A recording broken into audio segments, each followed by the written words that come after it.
నమస్తే, welcome to power 9 media. నేను బ్రహ్మనాయుడు. ముందుగా మన పవర్ 9 మీడియా ప్రేక్షకులకు వీక్షకులకు నా హృదయపూర్వకమైన ధన్యవాదాలు. ఇంకా ఎవరైనా మన ఛానల్ని సబ్స్క్రైబ్ చేసుకోకుండా ఉంటే దయచేసి వెంటనే మన పవర్ 9 మీడియాని సబ్స్క్రైబ్ చేసుకోండి. మాజీ సీఎం చనిపోతే ప్రముఖులు ఎక్కడ? ఇది నిజంగా చాలా బాధాకరమైనటువంటి సంఘటన. మాజీ ముఖ్యమంత్రి నాదెండ్ల భాస్కర్రావు గారు చనిపోయి ఇప్పటికీ వారం రోజులు అవుతుంది. అయితే నాదెండ్ల భాస్కర్రావు గారు చాలా సీనియర్ రాజకీయ నాయకుడు. అటు తెలుగుదేశం పార్టీతోనూ ఇటు కాంగ్రెస్ పార్టీతోనూ ఆయనకున్నటువంటి అనుబంధం చెప్పలేనిది. మరి అలాంటి నాదెండ్ల భాస్కర్రావు గారు చనిపోతే ఎంతమంది ప్రముఖులు వచ్చారండి? ఒక మాజీ ముఖ్యమంత్రి, అన్నిటి మించి పాత తరం రాజకీయ నాయకుడు, 90 సంవత్సరాల వయసు ఉన్నటువంటి పాత తరం రాజకీయ నాయకుడు, ఉమ్మడి ఆంధ్రప్రదేశ్ గురించి పూర్తి స్థాయి అవగాహన ఉన్నటువంటి వ్యక్తి, ఉమ్మడి ఆంధ్రప్రదేశ్ రాజకీయాల గురించి పట్టున్నటువంటి నేత. అలాంటి ఆయన పెద్ద ఆయన చనిపోతే కనీసం బాధ్యతగా పెద్ద పెద్ద నాయకులు వచ్చి వారికి నివాళులు అర్పించారు కదా. కనీసం అంటే అర్పించారు, కొంతమంది ఎమ్మెల్యేలు మంత్రులు అర్పించిన మాట వాస్తవం. అయితే ఒక మాజీ ముఖ్యమంత్రి చనిపోతే తెలుగు రాష్ట్రాల్లో ఉన్న ముఖ్యమంత్రులు రావాలి కదా, నివాళులు అర్పించాలి కదా, అట్లీస్ట్ వాళ్ళ సోషల్ మీడియాలో ఒక స్టేట్మెంట్ అయినా ఇవ్వాలి కదా. ఇవ్వరా? ఇది నిజంగా చాలా ఆవేదన కలిగించే అంశం. ఆయన కుమారుడు ఆంధ్రప్రదేశ్ రాష్ట్ర పౌర సరఫరా శాఖ మంత్రి నాదెండ్ల మనోహర్ గారు, జనసేన పార్టీలో కీలక నేత. మరి ఆయన కుమారుడు కీలకమైనటువంటి మంత్రిత్వ శాఖలో ఉన్న పరిస్థితి, మరి కనీసం ఆయన కోసమైనా రావాలి కదా. ఎందుకు ఇంత వివక్ష? మనిషి బతుకున్నప్పుడు మనిషి మీద అబండాలు వివక్ష చూపారు. మనిషిని వెన్నుపోటుదారుడని మనిషిని ముద్ర వేశారు. ఆయన కష్టం ఎవరికీ కనబడలేదు. మరి మనిషి పోయిన తర్వాత కూడా ఆ మనిషి మీద అంత కక్ష అవసరమా? వ్యక్తి రాజకీయ జీవితాన్ని చిదిమేసింది ఎవరు? ఈ ప్రపంచానికి తెలియదా? సరే, పాస్ట్ ఈజ్ పాస్ట్, గతం గతః. నేను గతం గురించి మాట్లాడదలుచుకోవట్లేదు. ఆ పెద్ద ఆయనకి నివాళులు అర్పించాల్సిన కనీస బాధ్యత ఉంది కదా. ఆంధ్రప్రదేశ్లో ఎంతమంది వచ్చారండి నాయకులు ఆ పెద్ద ఆయనకి నివాళులు అర్పించడానికి? వాళ్ళని వాళ్ళు ప్రశ్నించుకోవాలి. ఆంధ్రప్రదేశ్లో ముఖ్యమంత్రి చంద్రబాబు నాయుడు గారు రాలేదు, వారి కుమారుడు నారా లోకేష్ గారు రాలేదు. సరే, తెలుగుదేశం పార్టీ అప్పట్లో ఎన్టీ రామారావు గారికి వీరికి మధ్య గ్యాప్ ఉన్న మాట వాస్తవం. ఈయన భాస్కర్రావు గారు కొన్ని ఇంటర్వ్యూల్లో చంద్రబాబు గారిని కూడా కొంచెం కఠినంగా మాట్లాడిన మాట వాస్తవం. అయినా పాస్ట్ ఈజ్ పాస్ట్, గతం గతః. వచ్చి ఉన్నట్లయితే బాగుండేదేమో, నివాళులు అర్పించినట్లయితే. ఎందుకంటే వారి కుమారుడు మీ మంత్రివర్గంలో మంత్రి గారే కదా, మీ మామయ్య గారితో వారు కీలకంగా పనిచేస్తున్నారు కదా. తెలుగుదేశం పార్టీ అధికారంలోకి రావడానికి వారి పాత్ర కూడా వెలకట్టలేనిది కదా ఆనాడు. మాజీ ముఖ్యమంత్రులు జగన్మోహన్ రెడ్డి గారు ఏమైందండి? ఎందుకు రాలేకపోయారు? నాదెండ్ల భాస్కర్రావు గారు ఉమ్మడి ఆంధ్రప్రదేశ్ ముఖ్యమంత్రిగా పనిచేసిన వ్యక్తి కదా, పాత తరం నాయకుడు కదా, మీ నాన్నగారి కన్నా సీనియర్ కదా, 10 ఏళ్ళు రాజకీయాల్లో. మరి అలాంటి ఆ పెద్ద ఆయనకి ఒక్క నివాళులు అర్పించలేకపోయారా? మీ నాన్నగారు కాంగ్రెస్ పార్టీలో ఉన్నప్పుడు ఆ పెద్ద ఆయన కూడా కాంగ్రెస్ పార్టీలో ఉండి కీలకంగా వ్యవహరించారు కదా, మీ నాన్నగారి కన్నా కీలకంగా వ్యవహరించిన నాయకుడు కదా ఆయన. సరే, మీరు ఆ రోజు కొణిజేటి రోసీ గారికి నివాళులు అర్పించలేదంటే మరి మీ మధ్య అంతర్యుద్ధం ఏం జరిగిందో మాకు తెలియదు. కొణిజేటి రోసీ గారికి మీరు ఒక దండ వేయలేదు, ఈరోజుకి ఒక నివాళులు అర్పించిన పరిస్థితి లేదు. అదే రోసీ గారు మీ నాన్నగారిని అత్యంత సన్నిహితుడు కదా రాజశేఖర రెడ్డి గారికి. అన్నా అన్నా అన్నా అంటూ రోసీ గారికి ఆయన వెంటే తిరిగిన నాయకుడు కదా రాజశేఖర రెడ్డి గారు. ఇద్దరు సొంత అన్నదమ్ముల్లాగా ఉన్నారు కదా. రెండోసారి కూడా 2009లో రోసీ గారు పోటీకి చేయకుండా ఉంటే ఆయన్ని మంత్రివర్గంలో తీసుకొని రాజశేఖర రెడ్డి గారు ప్రోత్సహించారు కదా. సరే, మీకు ముఖ్యమంత్రి అవ్వడానికి ఆయన సపోర్ట్ చేయలేదని మీకు మనసులో బాధ ఉండొచ్చు, అది రాజకీయం.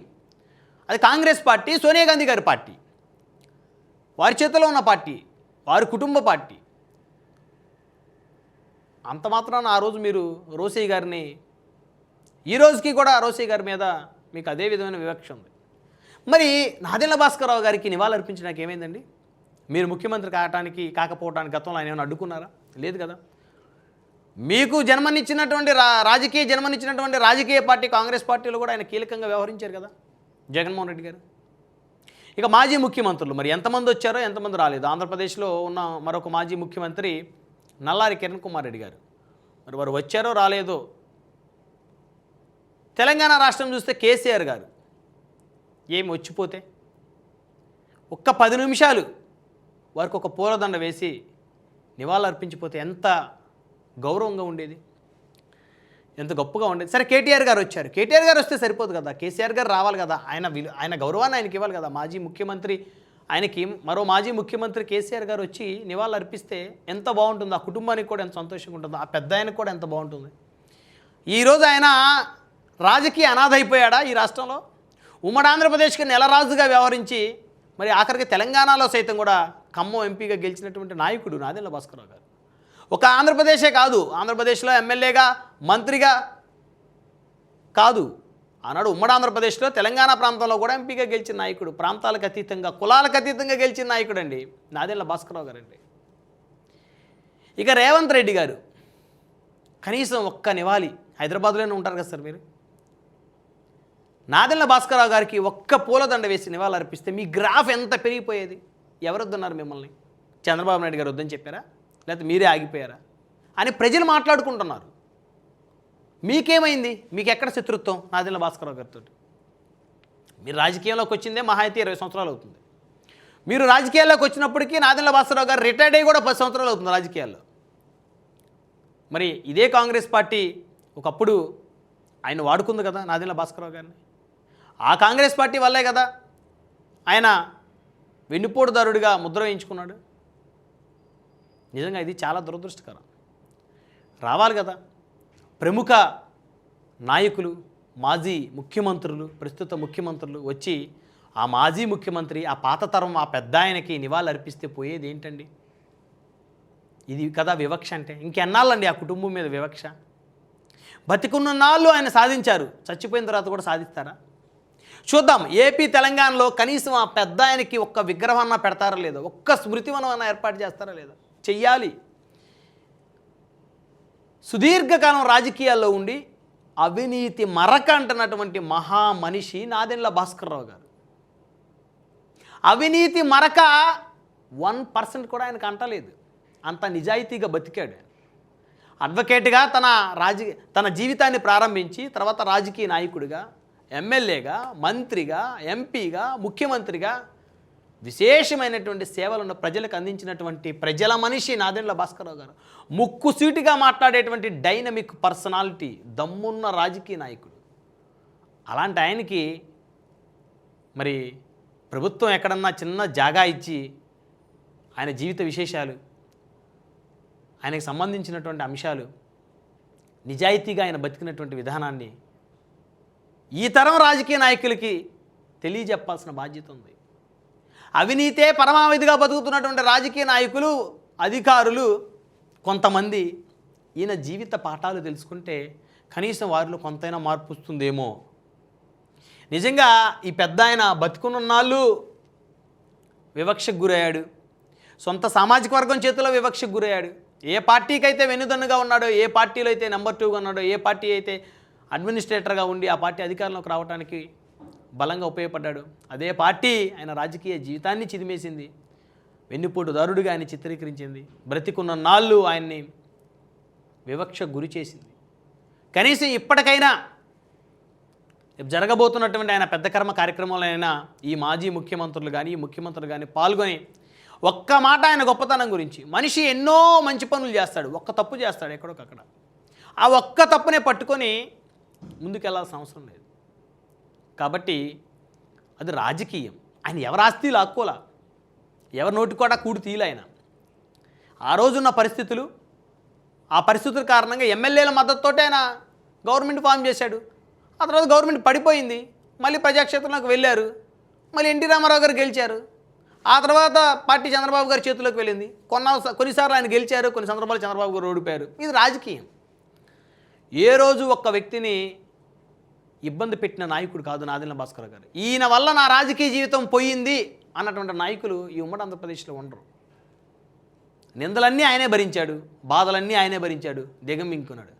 కానీ ఆయన ఎన్నో సందర్భాలు, ఎన్నో ఇంటర్వ్యూలు చెప్పారు, నేను ఏ పాపం చేయలేదు, ఎవరి ఉసురు నాకు తగలలేదు కాబట్టి 90 సంవత్సరాలు ఆయురారోగ్యాలతో పరిపూర్ణ జీవితాన్ని జీవించాను నేను అని చెప్పేసి ఆయన అనేక సందర్భాల్లో చెప్పారు. కాబట్టి ఈ పెద్ద ఆయన చనిపోతే ప్రముఖులు కొంతమంది రాకపోవటం అనేది నిజంగా చాలా చాలా చాలా బాధాకరం, దురదృష్టకరమైన అంశం.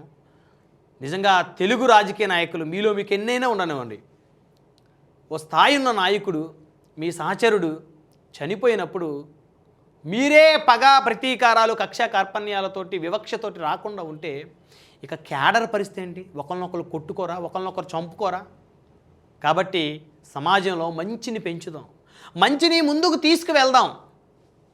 సో నాదెండ్ల భాస్కరరావు గారికి ఖచ్చితంగా ఆంధ్రప్రదేశ్లోను తెలంగాణలోనూ ఒక స్మృతివనాన్ని ఏర్పాటు చేయాలి. ట్యాంక్ బండి నుంచి మనం వెళ్ళే దారిలో బుద్ధుడి విగ్రహం, ఆ ముందుకు వెళ్ళే దారిలో చాలా విగ్రహాలు ఉంటాయి, ప్రముఖుల విగ్రహాలు. ఆ ప్రముఖుల విగ్రహాల్లో ఆదెండ్ల భాస్కరరావు గారి విగ్రహం కూడా తప్పనిసరిగా ఏర్పాటు చేయాలి. ఆయన చేసిన సేవలో ప్రజలకు తెలియాలి, ఆయన జీవించిన జీవితం ప్రజలకు తెలియాలి. నిరాడంబరమైన జీవితం, నిస్వార్థమైనటువంటి ప్రజాసేవకుడుగా ఉన్నటువంటి ఆ పెద్ద ఆయనకి ఈ తెలుగు రాష్ట్ర ప్రభుత్వాలు ఎలాంటి గౌరవాన్ని ఇస్తాయో చూద్దాం. ఇప్పటికైనా మన ఈ స్టోరీ ఎపిసోడ్ చూసిన తర్వాత అయినా కొంతమందిలోనైనా చలనం వస్తే 1% అయినా మార్పు వస్తుందని ఆశిస్తున్నాను.